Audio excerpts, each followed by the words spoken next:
de 3 a 10 segundos. Simplesmente é esse o tempo que pessoas com autismo, crianças ou adultos, levam, em geral, para serem rejeitados. Eu li esse assunto, vou contar a historinha para vocês e vou explicar melhor. Eu estava lendo um outro artigo sobre autismo e TDAH, o que tinha de igual, o que tinha de diferente, né? Para produzir um conteúdo. Eu sempre vou lendo, isso é uma mania que até às vezes atrasa, vou lendo, olhando as referências e vendo se aquilo está realmente demonstrado. Eu até parei de ler o artigo central, achei que essa referência estava errada, essa informação que era de 3 a 10 segundos, e fui ler o outro artigo para ver, vou ler esse artigo deve ser ruim, deve ser mal feito, quero saber como é que foi. E não é. E eu fiquei muito surpreso com o resultado dessa pesquisa. É um artigo muito bem feito. Eu vou explicar para vocês, vocês vão entender o que eu tô falando aqui, o sentido, né?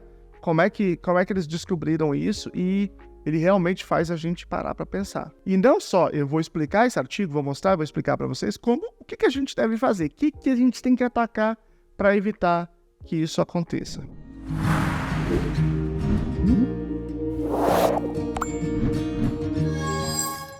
Meu nome é Luciano Lacerda, sou doutor em Educação pela PUC São Paulo, fiz o pós-doutoramento no Departamento de Psicologia da UFSCar, sou pesquisador em autismo e práticas baseadas em evidências, e o artigo é esse aí. Eu vou mostrar para vocês, está aí na tela.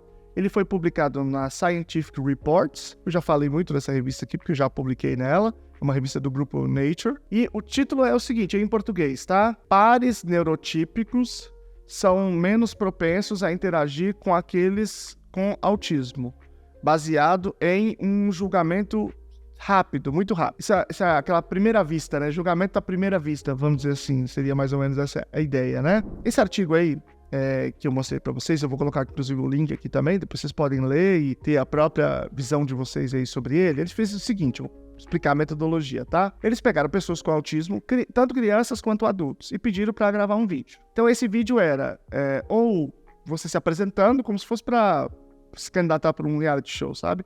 Ou contando uma historinha lá, eles davam uma historinha de medo ou de felicidade, coisa assim. E eles pediam para gravar. E pediram também para outras pessoas, na mesma quantidade, pessoas que não tinham autismo, pessoas com desenvolvimento típico, da mesma idade, né? Ou adultos ou crianças. E aí depois, eles fizeram 3 estudos, que eu vou falar aqui de um modo geral, o que eles representam, né? E aí eles pegaram um monte de pessoas, tipo um monte, mais de 400 pessoas, eles apresentaram esses mídias, né? E fizeram algumas perguntas para essas pessoas, mais de 400 pessoas. Essas pessoas não sabiam nada sobre o que era o estudo, se era sobre autismo, se não era, se tinha autismo, talvez alguns nem soubessem o que significa, né? Foi só simplesmente, pega a pessoa e vai apresentar algumas coisas para ela, vai fazer algumas perguntas para ela. Quais eram as perguntas que eram feitas para essas pessoas? Era assim, eu tô te mostrando alguma coisa aqui, já vou explicar o que eles mostravam. Aí perguntava se aquela pessoa queria sentar do lado dessa pessoa que ela estava vendo, se queria morar perto dela, se queria conversar com ela, né? Então, ou seja, pergunta se esse indivíduo rejeitava essa pessoa como uma pessoa que desenvolvesse algum tipo de relação, de conversa ou de amizade, ou se não, se ela é uma pessoa que parecia legal, parecia uma pessoa atrativa. Né? Basicamente é isso. E aí, eles foram questionar se havia uma diferença entre aquelas pessoas que tinham sido apresentadas que tinham autismo e que não tinham autismo. Agora presta atenção no dado que eu vou mostrar para vocês. Essas apresentações, que eram de 3 a 10 segundos, elas mostraram uma diferença muito significativa. Em simplesmente pouquíssimos segundos, as pessoas com autismo, crianças e adultos, foram rejeitados quase imediatamente. Crianças, adolescentes e adultos, quase imediatamente foram rejeitados. Olha que dado pesado. Aí você fala assim, mas alguém já falou isso pra mim, por exemplo. Então ela talvez fosse pela roupa, pela aparência, talvez tivesse alguma coisa. Não. Olha, vou falar pra vocês. Foram 4 formas de apresentação. Ou eles apresentavam o vídeo pra pessoa e diziam, esse vídeo aqui, você quer ser amigo dessa pessoa, quer sentar do lado dela, quer ser vizinho dela, quer conversar com ela e tal. Ou era o vídeo, ou não tinha vídeo, tinha só o áudio. Então a pessoa só ouvia aquela pessoa que ou tinha autismo ou tinha desenvolvimento típico. Ou, mais do que isso, tinha um terceiro grupo que não tinha nem áudio e nem vídeo. Era só uma imagem estática, como se fosse uma foto, um frame do vídeo. Também eram rejeitadas só vendo a pessoa, sem que ela tivesse falado nada, sem ter ouvido nada. Elas já eram rejeitadas, muito mais do que outro grupo. A única situação em que as pessoas com autismo não foram mais rejeitadas do que o grupo com desenvolvimento típico é quando a pessoa, né, que recebia e que ia decidir se queria ou não ficar do lado daquela pessoa, não recebia nem o áudio, nem o vídeo, nenhuma imagem estática. Ele recebia a transcrição do que foi falado. Pessoas com autismo e sem autismo se apresentavam e diziam lá por que deviam ser amigos e tal, né? Aí, eles transcreviam esse texto, os cientistas, e entregavam para a pessoa. Quando era o texto, assim, escrito, a pessoa olhava e se ela rejeitava ou se ela aceitava, não tinha diferença se a pessoa tinha autismo ou não. Foi igualmente rejeitado ou aceito. O que esse dado nos traz de relevante, esses dados aí dessa pesquisa? Bom, quando a gente fala de habilidades sociais, ou seja, uma série de habilidades que o indivíduo precisa para ser socialmente competente, para conseguir exercer, né, esse papel social de uma maneira ok, ou seja, que dê acesso a ele reforçadores, que ele tenha amizade, ele tenha relações, ele tenha, né, todo tipo de relação que ele tiver interesse, ele precisa aprender uma série de coisas, né? Ele precisa saber um monte de coisas. Ele precisa, por exemplo, saber como cumprimentar as pessoas e se despedir, são habilidades sociais de civilidade. Ele precisa saber iniciar conversações ou responder à iniciação de outras pessoas. Ele precisa ser competente para conversar sobre temas que não são o tema de principal interesse dele, conversar sobre coisas relacionadas à intimidade, se ele tiver interesse a outra pessoa, entre muitas outras coisas, habilidades sociais conjugais, familiares, assim por diante. E eu vou fazer, em primeiro lugar, pessoal, uma sugestão quentíssima para vocês deste livro. É sensacional, ele se chama Competência Social e Habilidades Sociais, Manual Teórico Prático, não é específico para autismo, mas ele é muito bom. É da Zilda Delprete e Almir Delprete, que são alguns dos maiores nomes do mundo em habilidades sociais, são brasileiros, está escrito em português, muito bom. E, aliás, eu vou fazer uma live com a Zilda Delprete, eu tô me achando, tô nojento, ninguém me segura agora. Eles falam sobre essas classes de habilidades sociais, esses vários tipos de habilidades sociais. Mas tem uma coisa que eles falam aqui, que eles chamam muita atenção, que é muito interessante, que é o seguinte: quando eu me posiciono em relação ao outro, e vou me interagir com ele, ou seja, eu vou ter alguma relação social com ele, tem um elemento que é o que eu falo, mas tem um outro elemento que é como eu falo, e aí que é o ponto. E esse ponto é muito mais delicado, é muito mais difícil, muito mais complexo, e que a gente muitas vezes não presta adequada atenção. Eles vão chamar atenção para aquilo que eles chamam de aspectos não verbais e paralinguísticos.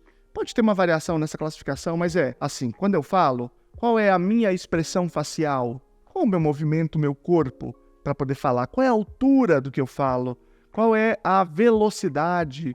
Né? Qual é a tonalidade? Como é que eu vou administrando essa tonalidade? Tudo isso interfere em como o meu interlocutor está reagindo à minha fala. Ou seja, a minha fala é muito mais do que o conteúdo verbal que eu estou anunciando. Daí que sempre que eu penso em treino de habilidades sociais, eu preciso pensar em olhar para essa comunicação, para essa habilidade de uma maneira muito mais ampla. Esses treinos de habilidades sociais, eles acontecem, em geral, em pequenos grupos, né? Aí é uma coisa difícil no Brasil, não é fácil todos os lugares terem, né? Porque nós temos, neste caso, uma limitação muito maior dos dados em relação a grupos online. Eles existem, mas isso está se consolidando ainda. E existe aqueles grupos que são presenciais, mas depende da cidade, depende de ter um grupo ali que entenda disso, é muito complicado. E tem o desenvolvimento de habilidades sociais que são feitas através de psicoterapia. Então você está falando aí de casos mais leves de autismo, né? Quando o indivíduo tem um psicoterapeuta, ele discute com ele. Eu, por exemplo, tenho um psicoterapeuta meu, né? E que eu sempre já falei isso várias vezes. Eu tenho dois focos principais, que é uma questão de regulação emocional e uma questão de habilidades sociais, principalmente habilidades sociais conjugais, que são aonde eu vejo, né, que são as principais questões. Mas aí você tá lá na psicoterapia, você discute aqueles casos. Então tem uma discussão que é verbal e tem uma discussão que é treino mesmo. Então, por exemplo, já teve circunstância da gente treinar, assim, coisas relacionadas à expressão facial em certos contextos. Por exemplo, né, que ele me orientou, e a gente fez lá alguns treinamentos para certos contextos que eu achava que era importante e que ele, o meu terapeuta, trabalhou comigo. É claro que eu estou dando só um exemplo, pode ser 1 bilhão de coisas diferentes, e existem muitas abordagens para poder fazer essa psicoterapia para esses casos leves, no caso de adolescente e adulto, né? Você tem essas terapias que são baseadas em terapia cognitivo-comportamental, que não é aba, mas é excelente, né? São pesquisas muito sérias nessa área também. No campo de aba tem DBT, terapia dialético comportamental, FAP, ACT. Nós da Luna, na clínica Luna, a psicoterapia que a gente oferece para casos leves, né, que isso é uma intervenção muito menos intensiva com os psicólogos, é com ACT, que é a terapia de aceitação e compromisso, que é excelente, né, assim como essas outras linhas que eu falei aqui. A primeira coisa que a gente extrai desse estudo que eu estou mostrando para vocês é, quando eu vou trabalhar habilidades sociais, eu não posso observar só o que é dito, mas eu preciso também observar como é dito, e aí melhorar esse como é dito para ele ficar mais fluente, mais competente socialmente para ser aceito pelos outros. Então, quando eu olho para esse estudo, uma das coisas mais fundamentais é entender que quando eu vou trabalhar habilidades sociais, eu vou trabalhar treinamento de habilidades sociais, eu tenho que olhar com atenção para o que é dito, mas também como é dito. Então, esse é um conteúdo essencial para qualquer profissional que trabalhe com adolescentes e adultos e vá trabalhar habilidades sociais. Ele precisa apoiar o indivíduo, fazer principalmente instrução e reforço diferencial para que ele possa se comunicar de uma maneira apropriada para os vários contextos, né, sociais. A segunda coisa é que, veja, é claro que a gente precisa ensinar as pessoas com autismo a terem melhores habilidades sociais. A gente precisa ensinar. Claro, isso é um esforço importante, mas eu sempre digo que a inclusão é uma via de duas mãos. Por outro lado, nós precisamos também ensinar as outras pessoas, a toda a sociedade, a lidar com essas diferenças com naturalidade. Veja, a gente precisa, portanto, criar certas condições em que pessoas com desenvolvimento típico podem sofrer esse primeiro estranhamento, com esses jeitos diferentes do indivíduo se comunicar, né? E ainda assim, essa interação continue ocorrendo e ela seja bem sucedida, porque aí a gente está ensinando as outras pessoas a lidar com essas diferenças e a aproveitar essas diferenças, essa diversidade, que ela é boa para todo mundo. É claro que eu sei que existe um certo limite. Então, por exemplo, essa pesquisa foi feita com crianças pequenas. Mesmo crianças pequenas, se você parar para observar, vai um dia numa escola de educação infantil ou num outro contexto assim, mesmo crianças muito pequenininhas, observa crianças com autismo interagindo com outras crianças. Você vai ver que a rejeição é muito rápida em geral, muito rápida. Ela realmente é de segundos. Eu já tive muitas oportunidades fazendo isso, assim, é uma coisa que eu gosto de observar, assim, e eu já vi isso muitas vezes. Ela é muito rápida. E é claro que não se trata de que a outra criança pequenininha, ela é capacitista, ela é preconceituosa, ela nada disso, né? Existem vários processos ali que tem a ver com essa pequena história que essa pessoa tem a ver com outros processos biológicos, um monte de coisa que produzem isso. Então não adianta a gente só ficar olhando e culpando, né, a sociedade, os valores, etc e tal.